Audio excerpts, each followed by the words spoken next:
ఎవరి భూమి వాళ్ళకి ఇచ్చేయకపోతే ఇదే భూమి సాక్షిగా, ఇదే మట్టి సాక్షిగా చెప్తున్న పొన్నం ప్రభాకర్, ఇవన్నీ ఇప్పుడు ఈ under construction open lands, open plot already 5 ఏళ్ల కింద 8 ఏళ్ల కింద కట్టిన బిల్డింగ్లతో సహా కంప్లీట్ గా 22 ఎకరాలు కలెక్టర్ ఆర్డర్ ఇచ్చింది. కలెక్టర్ ఆర్డర్ అంటే కలెక్టర్ ఇక్కడ కాలు పెట్టకుండా కార్యక్రమం ఖతం చేసింది, అంతేనా?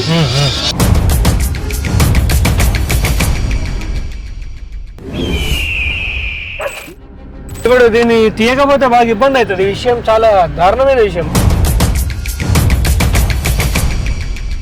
వీళ్ళకి ల్యాండ్ వీళ్ళ చేతులకి వెళ్ళి పోయిందనే విషయం కూడా వీళ్ళకి తెలియదు. మరి 22 ఎకరాలను రిస్క్ లో పెడితే ఎవరు ఎందుకు మాట్లాడతలేరు? దీనిపైన ఏం ఊరుకునేది లేదు. మంచి మాటలు చెప్తున్నా, ఎవరి పేర్ల మీద ఉన్న ల్యాండ్స్ వాళ్ళ పేరు మీదకి రావాలి. పవన్ కళ్యాణ్ విషయంలో మా అయ్య జాగీర్ అన్నాడు, అంత పెద్ద స్టేట్మెంట్ ఇచ్చిన పొన్నమన్నకి నిలబడాల్సింది పోయి ఆయన మీద ఆరోపణలు చేస్తా అన్నారు.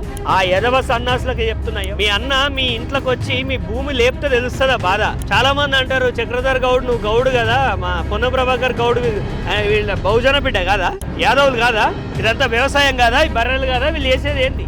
పొన్నం ప్రభాకర్ కి సంబంధం లేకపోతే పొన్నం పృథ్వీ ఎవడు? ఆయన కొడుకు కాదా? పొన్నం అనూప్ ఎవరు? మీరు ఇంత పెద్ద ప్రాపర్టీ కలెక్టర్ మీ సుట్టమని చేసిందా? ఇదే చైనా జపాన్ అయితే మీరు నన్ను ఉరి తీసేటోళ్ళు.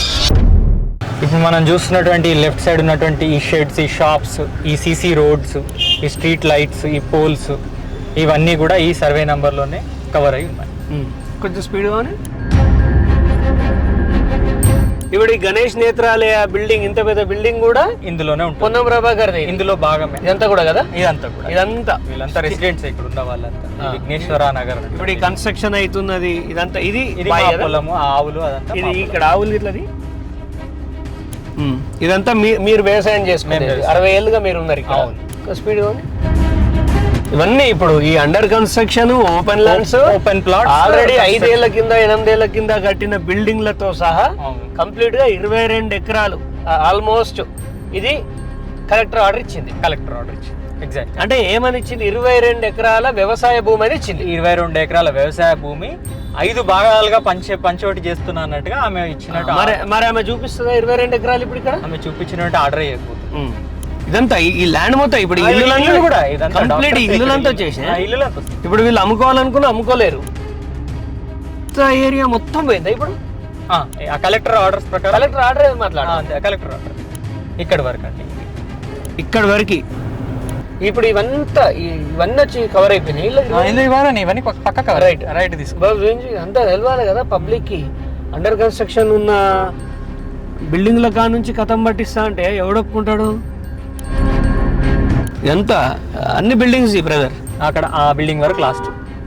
అక్కడ ఒక అపార్ట్మెంట్ అక్కడ కనిపిస్తుంది, స్టెప్స్ ఉన్నాయి కదా అక్కడ వరకు.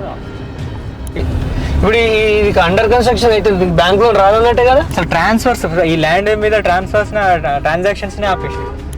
ఇది లెఫ్ట్ కు మా పొలం, ఇదంతా మా హత్తి. ఇది మీ హత్తి. మేము ఇప్పుడు సాగు చేసుకుంటాం. ఇదంతా ఈ పొలం మడికట్లన్నీ అవే, ఈ మడ్లన్నీ అవే. అంటే కలెక్టర్ ఇక్కడ కాలు పెట్టకుండా కార్యక్రమం ఖతం చేసింది, అంతేనా? ఎవరిని అడగలేదు, ఎవరు ఇమాజినేషన్ మీదనే ఇదంతా, అంతే కదా. ఇప్పుడు వెహికల్ పోదనుకుంటాడు, మనం కొంచెం దిగి నడదామా? ఎంత సర్వే నెంబర్ ఎంత వస్తుంది? 978 వస్తుంది. మీరే నాన్న ఓనర్? బ్యాంక్ లోన్ తీసుకున్నారా? ఇప్పుడు మనకు రిజిస్ట్రేషన్స్ ఆఫ్ చేసిరు కదా, తీసుకున్నాం. దాని గురించే ఇప్పుడు రిజిస్ట్రేషన్ చేస్తున్నారు. 48 lakhs తీసుకున్నారు. మళ్ళీ ఇది రిజిస్ట్రేషన్ కాదు కదా, మీరు ఇట్లా చేస్తా కట్టుకుంటారు కదా. ఆ రిజిస్ట్రేషన్స్ ఆపేసిరట కదా కంప్లీట్ గా. మీకు తెలుసా సార్, బ్యాంక్ లోన్ పోతే ఆడ రిజిస్ట్రేషన్ పేపర్స్ అంటే నాది ఈసారి ఆల్రెడీ శాంక్షన్ అయిపోయింది. చాలా ఓల్డ్ ది, కలెక్టర్ ఆర్డర్ ముందు. కానీ ఇప్పుడు మీరు ఇది ఎవరికన్నా విక్రయించాలనుకున్నా మీరు అమ్మలేరు. ఇది ఆర్డర్ ఉన్నది. ఇక్కడ వీళ్ళు కష్టపడి కాయ కష్టం చేసి రూపాయి పోగేసుకున్న వాళ్ళు వీళ్ళందరూ, వీళ్ళకి ల్యాండ్ వీళ్ళ చేతులకి వెళ్ళి పోయిందనే విషయం కూడా వీళ్ళకి తెలియదు. ఇది బాలాజీ రియల్ ఎస్టేట్ అనే వాళ్ళకి రిజిస్ట్రేషన్ అయిపోయింది. మరి వ్యవసాయ భూమిగా ఇప్పుడు ఇది మీది కమర్షియల్ బిల్డింగ్ కాదు. ఇది యాజ్ పర్ కలెక్టర్ రికార్డు మీది బాలాజీ రియల్ ఎస్టేట్ వాళ్ళకి రిజిస్ట్రేషన్ అయిపోయింది. ఇప్పుడు మీ కష్టం వచ్చి ఇల్లు అమ్ముదాం అనుకున్నా మీరు అమ్మలేరు. మీకు సింపుల్గా చెప్తున్నా. మీకు డౌట్ ఉంటే మీరు ఇమీడియట్గా రిజిస్ట్రేషన్ ఆఫీస్ పోయి ఈ సర్వే మీ సర్వే నెంబర్ ఎంత వస్తుంది? 978. ఇదిగోండి, ఇవి చెయ్యొద్దు అని చెప్పేసి to sub registrar Siddipet Telangana request to stop registrations of plots in Mittapalli village regarding my land ownership. Nagaraju Nomula అనే వ్యక్తి ఈ ల్యాండ్ నాది అంటున్నాడు. ఇప్పుడు ల్యాండ్ మీద ఆయనదా? నీదే కదా, మరి ఆయనది అంటుండు. ఇది కావాలంటే జిరాక్స్ ఇస్తా పోయాడు. ఎగ్జాంపుల్ మన పక్క బాలకృష్ణ రెడ్డి సార్, ఆయనకి bank union bank loan sanction వచ్చింది. ఆయన మార్టిగేజ్ చేయాలి కదా బ్యాంక్కి. ఆయన సబ్ రిజిస్టర్ ఆఫీస్కి వెళ్తే లేదు మాకు బాలాజీ రియల్ ఎస్టేట్స్ వాళ్ళు, అంటే మనదే కాదు ఈ బాలకృష్ణ రెడ్డి సార్ ఇదే కాదు, ఈ నంబర్లలోనే అసలు భూములు రిజిస్ట్రేషన్ చేయకండి అని చెప్పి. ఇప్పుడు మీ ల్యాండ్స్ అనేటివి కంప్లీట్గా మీకు తెలియకుండా మీ చేతిలోకి వెళ్ళి బాలాజీ రియల్ ఎస్టేట్ అనే వాళ్ళకి వెళ్ళిపోయినాయి. దాదాపుగా 22 ఎకరాలు వెళ్ళిపోయింది. ఆ వెళ్ళిపోయిన దానిలో మీ బిల్డింగ్ కూడా ఉన్నది. మీరు ఇక్కడ కూర్చొని ఇల్లు కట్టుకోవడం కంటే ముందు ఇల్లుని రక్షించుకోవడం కూడా మీ బాధ్యత. మీరు తక్షణమే నేను మీకు ఈ కాపీస్ అని పీడిఎఫ్ పంపిస్తా, తమ్ముడు పంపిస్తాడు, మీరు వెళ్ళండి రిజిస్ట్రేషన్ ఆఫీస్ అడగండి నా భూమి ఎందుకు రిజిస్ట్రేషన్ కాదు. ఆర్డర్స్ ఇచ్చినాక మీరు ఎందుకు పాటిస్తారు? హైకోర్టు ఏమన్నది? కలెక్టర్ ఆర్డర్స్, కలెక్టర్ ఉత్తర్వులు తప్పు, ఇవి చెల్లవు అని ఇచ్చింది. అంటే మీ పేరేంటి? ప్రకాష్ వాళ్ళ భూమి ప్రకాష్ డే అని కోర్టు చెప్తుంది. కానీ ఇక్కడ రిజిస్టర్ ఆఫీస్లో మాత్రం ప్రకాష్ పోతే ప్రకాష్ ల్యాండ్ రిజిస్ట్రేషన్ సైతలు. అంటే మంత్రి ఇన్ఫ్లుయెన్స్ లే ఉన్నారు, కోర్టు ఆదేశాలు ఇచ్చినాక సో మంత్రి ఆదేశాలే పాటిస్తున్నారు. దీనిపైన కనుక మీరు చర్య తీసుకోకపోతే మీ ఇల్లు మీది కాదు. వినడానికి మీకు ఇబ్బందిగా ఉన్నా వాస్తవం అయితే పేపర్లు అదే ఉంది. నేను ఇది మీకు జిరాక్స్ ఇస్తా, వీళ్ళందరికీ జిరాక్స్లు ఇచ్చేసి సీను ఈ జిరాక్స్లు తీసుకొని మీరు కలెక్టర్ దగ్గరికి పోతారా, ఎవరి దగ్గర పోతారా, మీ ఇల్లుని మీరు రక్షించుకోవాలనేది నా మనవి. ఓకేనా? మీకు ఏదైనా ఇబ్బంది వస్తే తమ్ముడు దగ్గర నా నంబర్ తీసుకో, నా దగ్గరికి రండి. ఈ విషయాన్ని నేను ఢిల్లీలో సోనియా గాంధీ గారి దగ్గరికి, రాహుల్ గాంధీ దగ్గరికి తీసుకెళ్తాను. ఆడ ధర్నా చేసి అయినా మీ భూములు కాపాడుతాను నేను. ఓకేనా? రైట్. ఇదంతా పొలం అంట, మరి నాకు కనిపిస్తలేవు నాట్లు. మరి అధికారులు గవర్నమెంట్ వాళ్ళకి కనిపిస్తాయి, ఈడ నాట్లు వేసిరాట. మరి ఇంత పెద్ద బిల్డింగ్ పాపం ఆయన ఎంత కష్టపడిగా కొన్నాడో, ఆయన నోట్లో మన్ను పోసిరు. ఇవాళ నిన్ను మంత్రి అని గెలిపిస్తే ఇవాళ నీది తప్పు లేదనుకుంటే ఈ 22 ఎకరాల భూమి ఈడ అగ్రికల్చర్ ఏడున్నదో నువ్వు చూపించాలి. ఇప్పుడు అది ఆడ ఏడ నాట్లు కనిపిస్తున్నాయి. కనీసం కట్టుకున్న వాళ్ళు అదన్నారు. ఓపెన్ ప్లాట్ వాళ్ళ పరిస్థితి ఏంటి? ఇప్పుడు వీళ్ళ బిడ్డ పెళ్ళి ఉంటుంది, వీళ్ళ బిడ్డ పెళ్ళికి ఇది అమ్ముకోవాలనుకుంటాడు. వాళ్ళు రిజిస్ట్రేషన్ అంటే ఈ ల్యాండ్ కొన్నాడు ఉరేసుకొని చచ్చిపోవాలి బిడ్డతో సహా. అదే కదా జరుగుతుంది ఇప్పుడు, అదే కదా పరిణామాలంతా ఆ విధంగా. వీడు వీళ్ళ మనుషులు ఏమంటారు శ్రీనివాస్, పొన్నం ప్రభాకర్ వాళ్ళ మనుషులు, మా అన్న పతివ్రత పత్తిత్తు, మా అన్నకేం సంబంధం లేదంటాడు. మీ అన్న పుట్టినాడే కదా పృథ్వీ, మీ అన్న కొడుకే కదా, మీ రక్త సంబంధమే కదా, మీ అన్న కొడుకే కదా ఆయన అనూపు. మాకు సంబంధం లేదు అని ఎట్లా మాట్లాడతారు? ఆ పిల్లగాని వయసు ఎంత, పృథ్వీ వయసు ఎంత? చాలా చిన్న 27 ఏళ్ళ వయసు. ఆయనకి ఇన్ని కోట్ల రూపాయల ట్రాన్సాక్షన్ చేసేంత డబ్బు ఎక్కడికి వెళ్ళి వచ్చింది? ఎలా చేస్తాడు? ఆయన మీ వరంగల్ వాళ్ళు ఎవరు అమ్మిరని మాట్లాడుతున్నారు కదా, వాళ్ళకు బుద్ధి లేదా? ఈ బిల్డింగ్ ఎక్కడిది అంటే ఇదంతా ఎట్లా అమ్ముతారు? ఎవడి ప్రాపర్టీ ఎవడు అమ్ముతాడు? దీనికి ఏంటంటే వడ్డించేటోడు మనోడైతే ఎక్కడున్న భోజనం అందుతుంది అనే చూద్దాం. దాని సంగతి, వడ్డించటోని సంగతి, తిన్నోని సంగతి, ఇద్దరు సంగతి చెప్తాం. ఈ బిల్డింగ్ రాదు కదా, ఇది కూడా వస్తుంది, ఇది కూడా వస్తుంది. నానే బిల్డింగ్ తీసుకో. ఏదే వ్యవసాయం ఏడుంది ఇక్కడ? వీళ్ళు ఎన్ని ఫ్లాట్స్ ఉంటాయి కంప్లీట్? 20 ఫ్లాట్స్ ఉంటాయి. 20 ఫ్లాట్లు ఉంటాయా? 20 ఫ్లాట్స్. ఇప్పుడు వీళ్ళందరూ అనాథాల లెక్క రోడ్ల మీద పడిపోవాలి. ఇప్పుడు ఆ పక్క బిల్డింగ్ అంతే, అక్కడ నుంచి ఎండింగ్, అక్కడ నుంచి ఇదంతా సీసీ సిమెంట్ బ్రిక్స్ ఉన్న వాల్ ఉంది కదా, అక్కడ నుంచి రైట్ లెఫ్ట్. ఈ రైట్ సైడ్ లెఫ్ట్ సైడ్ ఈ పలకలేసిన ఓపెన్ ల్యాండ్స్ అన్నీ కూడా ఇవాళ బాలాజీ రియల్ ఎస్టేట్ యొక్క కష్టార్జితం అన్నట్టు ఇదంతా. వాళ్ళు రాత్రి పగలు దుబాయ్లో పైకానాలు కడిగి పైసలు తీసుకొచ్చి ఇక్కడ పోసారు, అంతేనా? ఇప్పుడు మీ పొలం అక్కడ ఉంటుందా? అదంతా ఆ పొలం టార్గెట్ గానే ఇదంతా టార్గెట్ గా కేవలం ఆ సర్వే నంబర్ని ఆధారంగా, పంచాయతీని ఆధారంగా చేసుకొని చేసినటువంటి. ఇంత ఈ ప్రజలంతా ఇప్పుడు అమాయకులు, వీళ్ళకి ఏం తెలియదు, అంతేనా? వీళ్ళకి ఏం తెలియదు, తెలియదు. రిజిస్ట్రేషన్స్కి వెళ్ళినప్పుడే దీని మీద వాళ్ళకు అర్థమవుతుంది ఎవరు ఆపుతున్నారు ఇక్కడ రిజిస్ట్రేషన్. ఇది గో గ్రీనా? ఇది గో గ్రీన్ అపార్ట్మెంట్. ఒక్క నిమిషం బాబు ఉన్నాడు కానీ. సో ఇది ఎప్పుడు కట్టారు? గో గ్రీన్ ఎప్పుడు కట్టారు? ఆల్మోస్ట్ 2020లోనే ఏమో స్టార్ట్ చేసి. 2020 అంటే 6 సంవత్సరాల క్రితం ఉన్న వాళ్ళది కూడా ఇల్లు. ఇప్పుడు ఇదంతా వ్యవసాయ భూమి అంటారు, అంతేనా? ఒకసారి మాట్లాడాలి వీళ్ళందరితో కూడా, చెప్తాం. వాళ్ళకి చెప్తే వాళ్ళు కూడా వచ్చి, అంటే వాళ్ళకి అవగాహన కూడా లేదు కదా, ఉండాలి. అవగాహన లేకపోతే ఆగమైపోతారు. ఈ బిల్డింగ్ పాపం ఎవరో వైశ్యాలు ఉన్నట్టున్నారు, ఎంత అందంగా కట్టుకున్నాడు. ఇది కూడా ఉందా ఇప్పుడు ఇందులో? మరి ఆయన ఏం చేస్తున్నాడు? వాళ్ళకు అసలు ఇదంతా కూడా వాళ్ళకు ఈ కంప్లైంట్ ఎవరు ఇచ్చారనే విషయం కూడా ఒక నిమిషం ఆగండి. అమ్మ సార్ లేడా? ఎవరున్నారు ఇంట్లో? సార్ వాళ్ళు ఎప్పుడు వస్తారు? వస్తుండా? చక్రధర్ గౌడ్ అన్న వచ్చిపోయింది అని చెప్పు. చక్రధర్ సరేనా? అన్న వచ్చిపోయింది అని చెప్పు సార్కి. అయినా వీళ్ళు ఇంత చలనం లేకుండా ఇంత సైలెంట్గా ఎట్లుంటారు నాకు అర్థం కాదు. ఇప్పుడు సమస్య అంతా ఓపెన్ ప్లాట్స్ వాళ్ళకే ఎక్కువ ఇప్పుడు, ఎందుకంటే అమ్మడము కొనడము. ఇది సేమ్ ఎలా ఉంది తెలుసా? వెలుగుమట్లలాగానే ఉంది ఇది. వాళ్ళు రిజిస్ట్రేషన్స్కి వెళ్తే వాళ్ళందరి పరిస్థితి తెలుస్తుంది. ఇప్పుడు దీన్ని తీయకపోతే బాగా ఇబ్బంది అవుతుంది. ఈ విషయం చాలా దారుణమైన విషయం. ముందుకొని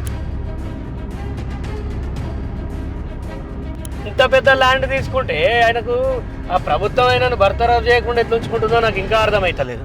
ఇదంతా ట్రాక్టర్ షోరూమ్ అంతా ఇప్పుడు వైష్ణవి BRS వైష్ణవి బిఎస్ఆర్ వైష్ణవియా ఇదంతా కూడా ఇందులోనే. ఇప్పుడు ఇదంతా పొలం అన్నమాట. వాళ్ళ రికార్డు ప్రకారం ఇది పొలం. వాళ్ళ ఆర్డర్స్ ప్రకారం ఇది పొలం. ఈ స్వరాజ్ ట్రాక్టర్ షోరూమ్ ఇదంతా సబ్ రిజిస్టర్ ఆఫీసులో దీని మీద రిజిస్ట్రేషన్ ట్రాన్సాక్షన్స్ అలౌ చేస్తున్నారో చేస్తలేరో వెళ్ళి అడుగు, ఎవరు అడిగినా చెప్తారు. ఇప్పుడు వెళ్దాం, ఆడికి కూడా పోయి మాట్లాడదాం. దానికి కంప్లైంట్ ఎవరు ఇచ్చారో కూడా చెప్తారు. వెళ్దాం. మనం ఇక్కడ ఒక 20 minutes చేసుకొని సబ్ రిజిస్టర్ ఆఫీస్కి వెళ్దాం డైరెక్ట్గా.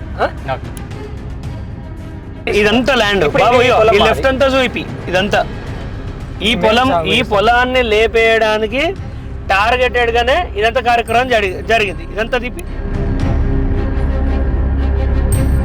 ఇది చాలా ప్రైమ్ ల్యాండ్. దాదాపుగా 150 కోట్లు, 100 నుంచి 150 కోట్ల ప్రైమ్ ల్యాండ్లో పొన్నం కాన్క్లేవ్ అని కట్టడానికి వీళ్ళని బలిద్దాం అనేది ఒక ప్లాన్ చేసారు, కానీ అది నెరవేరదు. ఆ గణేష్ నేత్రాలయ అని అంత పెద్ద బిల్డింగ్ అనిపిస్తుంది, అది కూడా వ్యవసాయ భూమి అని అధికారులు ఇస్తే ఇక చైనా అయితే మాత్రం వీళ్ళ నురిదిస్తుంది. ఈ మీనాక్షి ట్రేడర్స్ ఇదంతా కూడానా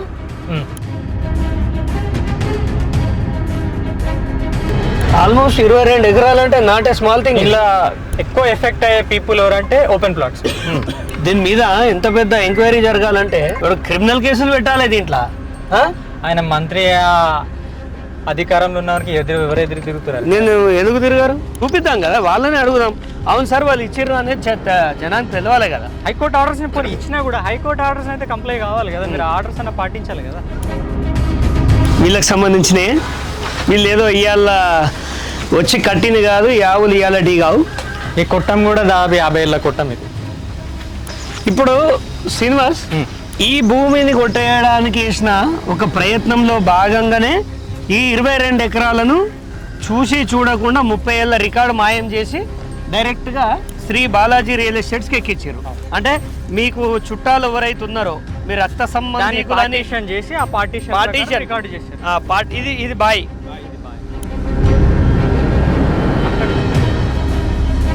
ఇవాళ సోషల్ మీడియాలో కారు కూతలు మాట్లాడతారు చాలామంది. మా పొన్నం ప్రభాకర్ అన్న పత్తిత్తు మాకు ఏం తెలియదు, వాళ్ళు కొన్నారు. ఎట్లా కొంటావు నువ్వు? దిగి చూడండి, ఇన్ని బిల్డింగ్లు చుట్టుపక్కల ఉన్నాయి. ఇదంతా వ్యవసాయ భూమి అంటే గా మాత్రం తెలియలేంది. నువ్వెట్లా మంత్రి పోయినావు? ఇట్లాంటి బాయిలు ఉన్నాయా? ఇవాళ చూపియండి, ఇట్లాంటి బాయిలు ఉన్నాయా?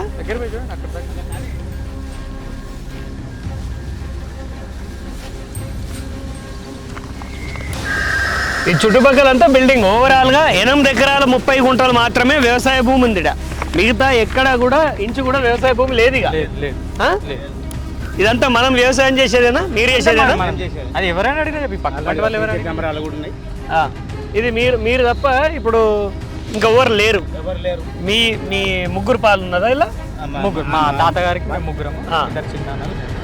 సరే ఆడవే మాట్లాడదాం. ఇక శ్రీనివాస్కి 8 ఎకరాల 30 గుంటలు ఏదైతే ఉందో ఆ విషయం దీన్ని కొట్టేసే క్రమంలో అధికారులు కళ్ళు మూసుకొని ప్రవర్తించి దాదాపుగా 22 ఎకరాలు బాలాజీ రియల్ ఎస్టేట్స్కి వేసారు. అంటే ఇప్పుడు అక్కడ ఉన్న గణేష్ నేత్రాలయ బిల్డింగ్ అట్లా ఉన్నది, కానీ ఆన్ రికార్డ్స్ ఏముందంటే అగ్రికల్చర్ ల్యాండ్ అని ఉంది.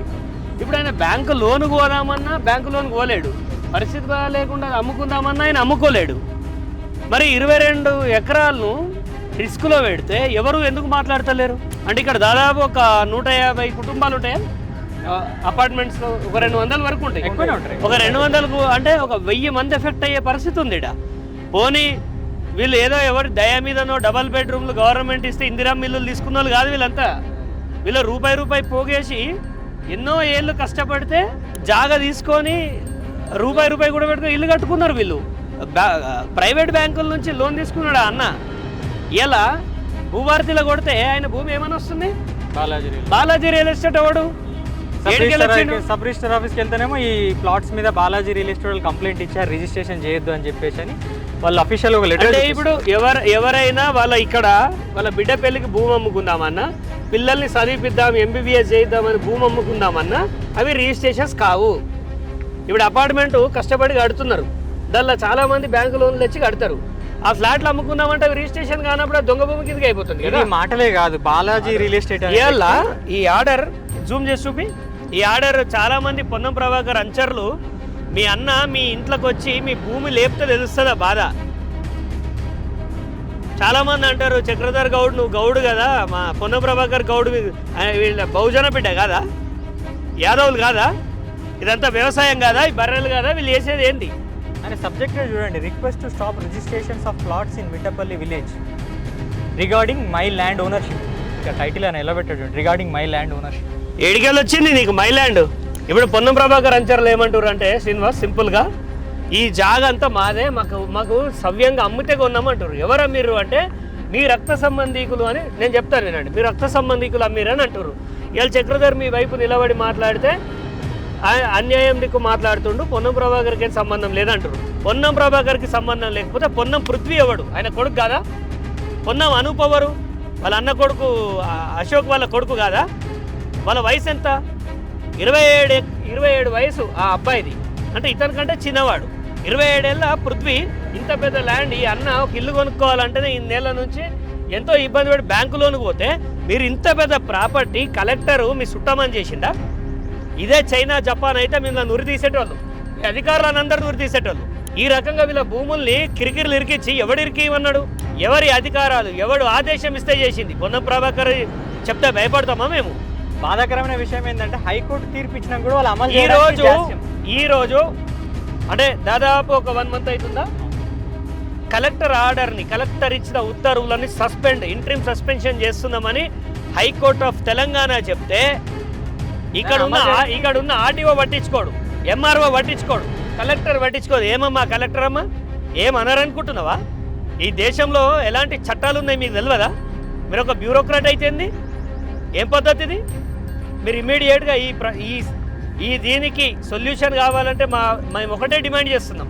దయచేసి 2025 వరకు 2025 మీరు రిజిస్ట్రేషన్ ఈ బాలాజీ వాళ్ళకి చేసే ముందు, పార్టీషన్ చేసే ముందు ఎలా అయితే ఉందో అలా యథాస్థితిలో ఈ జాగాలు ఉంచాలే. ఈ అన్న ల్యాండ్ కొడితే భూభారతిలో రావద్దు. ఎందుకంటే నాల కన్వర్షన్ చేసి ఇల్లు చేసుకున్నాడు, ఇల్లు కట్టుకున్నాడు, ఆయన ఈసీ తీస్తే ఆయన పేరే రావాలి. ఇదే మా డిమాండ్. లేదనుకోండి ఇక్కడ భారీగా ఆత్మహత్యలు చేసుకుంటారు. సీఎం రేవంత్ రెడ్డి గారు మీ మంత్రి చేసేది తప్పు, ఇది పద్ధతి కాదు. 1000 మంది ఉన్నారు, 1000 మందితోటి ఒక ర్యాలీ తీసినాం అనుకోండి, మళ్ళీ రాష్ట్ర ప్రభుత్వానికి వచ్చిన మరక అట్లిట్లా కాదు. అండ్ చాలామంది అంటారు బీసీ నేత, ఆయన బీసీ నేత అయితే దొంగతనాలు చేయమన్నామా? మేము కాదా బీసీలం? వీళ్ళంతా బీసీలు కాదా? ప్రతి ఒక్కడు మన గౌడ బిడ్డ రెడ్లు దొంగతనం చేస్తలేరు అంటారే. నా కాన్స్టిట్యున్సీ వచ్చి చేయమను, ఎవరినైనా వంగబెట్టిదంతా నగరాలు చేస్తున్నారా? మేము ఢిల్లీ వేదికగా చలో ఢిల్లీ ప్రోగ్రాం పెట్టుకుంటున్నాం. ఈ బాధితులందరినీ తీసుకుపోతాం. వీళ్ళ ఆస్తులు, వీళ్ళు నానా కష్టాలు పడి ఇంట్లో ఒక ఆడపిల్లు ఉంటే ఈ భూమి ఉంది నాకు, నా బిడ్డ పెళ్ళి దీంతోటే చేస్తా అని ఆ తండ్రి 1000 ఆశలు పెట్టుకుంటే ఆ బిడ్డ తండ్రి ఏడవై చావాలి. అయినా పొన్నం ప్రభాకర్ నువ్వు ఎక్కడోనివే? కరీంనగర్ ఓనివి, ఉస్మానాబాద్కి వచ్చినావు. సరే నువ్వు మంత్రి అయినావు, మా కోసం కాలే. మీ మీద మేము ఒక్కటే చెప్తున్నాం, ఈ ల్యాండ్ వీళ్ళదా, బాలాజీ రియల్ ఎస్టేట్ వాళ్ళదా, వరంగల్ పార్టీదా? ఒక హై లెవెల్ సిట్టింగ్ జడ్జి తోటి ఎంక్వైరీ చేపించి మాకు నిజ నిర్ధారణ చేయాలి ఇవ్వండి అని. దీనిలో వెంటనే పొన్నం ప్రభాకర్ని బర్తరఫ్ చేయాలి. బర్తరఫ్ చేయకపోతే మాత్రం ఈ ఉద్యమం అనేది ఆగదు. దీన్ని పొలిటికల్ అనుకోండి, ఏదన్నా అనుకోండి. ఎదవాళ్ళు కొంతమంది ఏమంటున్నారంటే మేము పొన్నం ప్రభాకర్ని అన్యాయంగా బంధం చేయాలి. ఇవాళ ఈ నోముల నాగరాజు ఎవడు? నాగార్జున ఎవరు? పొన్నం పృథ్వీ ఎవడు? పొన్నం అనూప్ ఎవరు? నీ ఏం లేదే ఇదంతా జరిగిందా? మంత్రి చెప్తే ఆగ మేఘాల మీద ఎంబడి ఎగిరితం మీద పనులు చేస్తారు. కోర్టు ఆర్డర్ ఇస్తే మాత్రం నత్తనడక మీద పని చేస్తారు. దీనిపైన ఏం ఊరుకునేది లేదు. ఇవాళ జనానికి ఒక క్లారిటీ కావాలి. ఇప్పుడు ఏమంటారు అంటే పవన్ కళ్యాణ్ విషయంలో మా అయ్య జాగీర్ అన్నాడు, గంత పెద్ద స్టేట్మెంట్ ఇచ్చిన పొన్నమన్నకి నిలబడాల్సింది పోయి ఆయన మీద ఆరోపణలు చేస్తా అన్నారు. ఆ యదవ సన్నాసులకి చెప్తున్నా, ఎవడెవడైతే ఆరోపణ అని మాట్లాడుతారో నేను ముక్కు నాలుగు రాస్తా. ఇలా వాళ్ళ తప్పు లేదని చెప్తే నేను రాజకీయాలకి వెళ్ళి మొత్తం జీవితంలో రాను, జీవితంలో సిద్దిపేటకి రాను. నేను ఇంత బహిర్గతంగా ఛాలెంజ్ చేస్తున్నాం. ఈ కనిపించే డాక్యుమెంట్లన్నీ ఏంది? ఇవన్నీ ఎవరు తయారు చేసాడు? మేము తయారు చేసామా? నీకు భజన చేసుకోవాలనిపిస్తే పోయి మీ అన్న కాళ్ళు విసుక్కోరా భయ్. నీ అమ్మది పుస్తెల్లే తెంపి ఒక చైన్ స్నాచర్ గారు తెంపకపోతేనే నీ పానమంతా కొట్టుకుంటుంది. 1000 మంది ఆడవాళ్ళు ఇడ, 1000 కుటుంబాలు. దీనిపైన బాధ్యత లేని బేవర్సన కొడుకులు గాంజా బ్యాచ్ ఎవడేం మాట్లాడినా ఏ పవన్ కళ్యాణ్ ఇష్టతోడు మాకు సంబంధం లేదు. మాది జీవన మరణ సమస్య, మాది అస్తిత్వ పోరాటం. మా భూమి మాకు కావాలి. మా భూమి ఇవ్వకపోతే మాత్రం పొన్నం ప్రభాకర్ నీ డ్రామాలు ఆపేసాయి. తెలంగాణను అయ్యా జాగిరా అంటున్నావు. నీ అయ్యా జాగిరా అనుకునే కావచ్చు ఈ భూమిలోకి వచ్చినావు. కానీ మంచితనానికి మా అయ్యా జాగిర అనుకోవచ్చు, కానీ ఇలా పేదల భూములు కొట్టేస్తా అంటే మేము ఊరుకోము. ఈరోజు నువ్వు చేస్తున్నది నీకు ఒక్కటే అల్టిమేటం ఇస్తున్నాం. ఈ ల్యాండ్ వదిలేను, ఈ ల్యాండ్ వదిలేసి మమ్మల్ని వదిలేయి. నేను నిన్ను వదిలేస్తా, నేను కూడా వదిలేస్తాను. నువ్వు ఈ టాపిక్ మొండిగా పోతే ఈ మధ్య ఒక కేంద్ర మంత్రికి ఇట్లే మొండిగా పోయి పాపం ఆయన చాలా కష్టాలు పడ్డాడు. ఎవరినో కాపాడదామనే క్రమంలో ఆయన చాలా ఇబ్బంది పడ్డాడు. తర్వాత నువ్వే ఆయన విషయంలో నేను మాట్లాడలే, కానీ నిన్ను మాత్రం చీల్చి చెండాడుతా. ఈ ల్యాండ్ వదిలేయకపోతే మాత్రం ఊరుకునేది లేదు. హుస్నాబాద్లో గ్లాస్ బ్రిడ్జ్ కట్టుకోనీకి, లవ్ గుర్తులు పెట్టుకోనీకి ఈడ పేదల భూములన్నీ పోతున్నాయ్యా. నువ్వు హుస్నాబాద్లో గ్లాస్ బ్రిడ్జ్ కట్టి ఆడ వడ్లార పోసుకోమంటావేంది? నువ్వు ఏం చేస్తావో తెలియదు. నువ్వు కలెక్టర్కి చెప్తావా, చీఫ్ సెక్రటరీకి చెప్తావా, పోయి రేవంత్ రెడ్డి కాలు మొక్తావా? మా భూములు మాకు కావాలి, మా భూములు మాకు ఇవ్వకపోతే నీ జీవితంలో ఊహించవు, నీ జీవితంలో ఊహించవు. రాజకీయంగా నీకు బతుకు లేకుండా చేస్తాం. ఢిల్లీ వెళ్దాం. ఢిల్లీలో నేను మాట్లాడే వాళ్ళతో మాట్లాడినా రాహుల్ గాంధీ దగ్గర నాకు కావాల్సిన వాళ్ళు చాలామంది ఉన్నారు. వాళ్ళ ఇంటి ముందర ధర్నా చేస్తా బిడ్డ. నీ సంగతి చూస్తాం. నీ మంత్రి పదవి ఊడిపోయిన తర్వాత కుక్కలు దేకాయి. ఏమో ఇప్పుడు ఉన్నోళ్ళు భజన చేస్తారు, కానీ మంచి మాటలు చెప్తున్నా. ఈ ల్యాండ్ వదిలేసినవా అంటే నేను నిన్ను వదిలేస్తాను. ఎవరి పేర్ల మీద ఉన్న ల్యాండ్స్ వాళ్ళ పేరు మీదకి రావాలి. కోర్టు ఆదేశాలు పాటించండి. దీన్ని ఇక్కడికి సాల్వ్ చేసేద్దాం ఈ ఇష్యూని. ఇంకా మనం దీన్ని బయసుకు తీసుకపోతే ఒక కలెక్టర్గా మీ భవిష్యత్తుకి మంచిది కాదు, పొన్నం ప్రభాకర్ గారికి మంచిది కాదు. ఒక మంత్రి పదవిలో ఉన్నావు. నువ్వేనన్నా దోసుకోవాలనుకుంటే ఇంకేనన్నా బయట చూసుకో, కానీ మా ఊరు వదిలేయా బాబు. నువ్వు దీన్ని వదిలేయి. నువ్వు దీన్ని వదిలేయలేదనుకో, నిన్ను వదిలేయను, తర్వాత ఇబ్బంది పడతావని చెప్తున్నా. ఏంటి దీనికి మీ సమాధానం ఏంటి? ఏం లేదు, మేము తీసుకున్నప్పుడు వీళ్ళ రాగంలో వీళ్ళదే ఉన్నది. వీళ్ళు ముగ్గురు అన్నదమ్ములు కలిసి మాకు రిజిస్ట్రేషన్ చేసిండ్రు. రిజిస్ట్రేషన్ పర్మిషన్ వచ్చింది, మున్సిపల్ పర్మిషన్ వచ్చింది, ఇల్లు కట్టుకున్నాం. ఇప్పుడు లోన్కి పోతే ఈ అబ్జెక్షన్ స్టార్ట్ అయింది. లోన్కి పోతే రిజిస్ట్రేషన్ చేయమంటారు. అప్పుడు అంతా సవ్యంగానే రిజిస్ట్రేషన్ అయిపోయింది, అంతా అయిపోయింది. ఓకే, లోన్ పోతే ఇప్పుడు మ్యాటిగా చేయాలి కదా బ్యాంకుకు. దానికి పోతే ఇప్పుడు 978 కనబడతలేదు, వాళ్ళ పేరు మీద వస్తుంది. అదే బ్లాక్ చేసి పెట్టిరు దాన్ని, కనబడకుండా సబ్ రిజిస్టర్ ఆఫీస్లో బ్లాక్ చేసి పెట్టి. మరి మీరు ప్రశ్నించలేదా? ఎందుకు నాకు ఇట్లా అవుతుంది, నేను కష్టపడే పోయినాం రిజిస్ట్రేషన్ ఆఫీస్, నన్ను అడిగినాం సార్ను. వస్తే సార్ మాకు ఆర్డర్ కూడా వచ్చింది, మాకు మేము దాన్ని ఐపీ లాయర్ల వాళ్ళకి పంపించి మేము చేస్తామంటారు, కానీ చేస్తలేరు వాళ్ళు. ఇవాళ సిద్దిపేట ఒక్కసారి మీరు ఆలోచించాలి. ఇవాళ వీళ్ళకి వచ్చిన కష్టం మాకెందుకు లేదంటే రేపు మీ అందరికి వస్తుంది. మన ఊరు శ్రామికుల ఊరు సిద్దిపేట. ఎవరిని జోలికి పోం మనం, మన బతుకులేందో మనం బతుకుతాం. అలాంటి మన వాళ్ళకు ఒకరికి కష్టం వచ్చిందంటే ఖచ్చితంగా మనం అంతా నిలబడాల్సిన అవసరం ఎంతైనా ఉంది. వాడెవడు భూమి మీదకి వెళ్ళి 10 కాళ్ళు వేసుకొని పుట్టలేదు భయపడనీకి. పోరాడితే పోయేది ఏం లేదు. చక్రధర్ మీ ముందట ఉంటాడు. రాజకీయం అనుకోండి, వేరే ఏదన్నా అనుకోండి. ఇప్పుడు ఇది మీ ఇల్లు? అదే మా ఇల్లు. ఇది ఎప్పుడు కట్టిరు? ఇది 2019లో కట్టాము. 2019లో. మీ ఫాదర్ ఏం చేస్తారు? Father government employee. ఇప్పుడు గవర్నమెంటా లేకపోతే రిటైర్డ్? సో ఆయన సేవింగ్స్ తోటి ఇల్లు కట్టుకున్నాడు ఆయన 2012లో. ఇది ఇల్లు ఎప్పుడు మీరు అంటే జాగ ఎప్పుడు కొన్నారు? అంటే 25 ఏళ్ళ క్రితం కొన్నారు. 25 ఏళ్ళ క్రితం కొన్న జాగా ఇవాళ ఏం చూపిస్తుందంటే భూభారతిలో అగ్రికల్చర్ ల్యాండ్ అని చూపిస్తుంది, అంటే మీది కాదు అని. ఒకవేళ మీరు ఇల్లు అమ్ముకోవాలనుకున్నా మీరు అమ్ముకునే పరిస్థితి లేదు. మీరు ఏంటంటే ఈ ఇల్లు రిజిస్ట్రేషన్ కావద్దు అని దీన్ని ప్రొహిబిటెడ్లో పెట్టేసారు. సో దీనిపైన మీరు ఖచ్చితంగా రిజిస్టర్ ఆఫీస్కి కన్సల్ట్ కావాలి. కన్సల్ట్ అయ్యి నా ప్రాపర్టీ దొంగతనం చేసిన దొంగ నా కొడుకోవడానికి అడగాలి. అంతే, ఖచ్చితంగా అడగాలి. ఎందుకంటే ఇది మీ డాడీ యొక్క హార్డ్ ఎర్నింగ్ మనీ. మీ నాన్న కష్టార్జితంతో ఆయనకు వచ్చిన డబ్బులతోటి రిటైర్మెంట్ తర్వాత ఆయన సేవింగ్స్ తోటి కొనుక్కున్న ఒక ల్యాండ్. మరి ఇప్పుడు బాలాజీ రియల్ ఎస్టేట్ వాళ్ళది అంటారు, వాళ్ళకి మీరు ఏం చెప్తారు, ఏం అప్పీల్ చేస్తారు? యాక్చువల్లీ దీనిపైన చాలా బాగానే ఫైట్ చేసినారు, అన్నీ జరిగినాయి. బట్ స్టిల్ దీనికి ఆల్రెడీ హైకోర్టు కూడా అప్రూవ్ చేసింది, అన్ని ఇచ్చింది, మనకే ఫేవర్గా ఇచ్చింది. సస్పెన్షన్ ఆమె నడవదు అని సస్పెండ్ చేసింది, అంటే మనకే ఫేవర్గా వచ్చింది. మరి బట్ అది ఇంప్లిమెంట్ అవుతలేదు కదా. అదే ఇప్పుడు ప్రజెంట్ నేను కూడా అడిగేది అదే. So government already high court approve చేసింది కాబట్టి సో దీన్ని కొంచెం గ్రాంటెడ్గా తీసుకోకుండా కొంచెం గవర్నమెంట్ రూల్స్ని పాటిస్తే and that will be very good. నేను అదే ఎక్స్పెక్ట్ చేస్తున్నాను. సో ఇప్పుడు మీరు ఎంతమంది ఇంట్లో? ఫాదర్కి? నేను మా చెల్లి మ్యారేజ్ కుందా? మ్యారేజ్ అయిపోయింది. ఇది ఇట్లా ప్రతి కుటుంబంలో ఆయన ఏమన్నా రియల్ ఎస్టేట్ వ్యాపారి కూడా కాదు, ఆయన రిటైర్డ్ ఎంప్లాయీ, కష్టార్జితం. ఇందాక నాకు కలిసిండు, బయటికి వెళ్ళిండు ఆయన. కష్టార్జితం మీద బతికేటోళ్ళు వాళ్ళు. ఈ అబ్బాయి రేపు ఫ్యూచర్ మీద ఎన్నో కళలు ఉన్నాయి. ఇలాంటి వాళ్ళందరినీ ముంచి పారేస్తాను, నేను మంత్రినై అని చెప్తా అంటే ఇది సిద్దిపేట ప్రజలు ఎవరు ఒప్పుకునే పరిస్థితి అయితే లేదు. అది క్లారిటీగా తెలిసిపోతుంది అండ్ మార్కెట్లో కూడా అందరికి తెలుసు. బట్ స్టిల్ ఇది పాటించకపోతే అది మీకే బాగుండదు. అండ్ మేము ఖచ్చితంగా ఫైట్ అయితే చేస్తాము. బట్ స్టిల్ మీరు కొంచెం దాన్ని ఫైట్ చేయకుండా క్లీన్ షీట్ ఎట్లుందో అట్లే మెయింటైన్ చేస్తే బాగుంటుంది.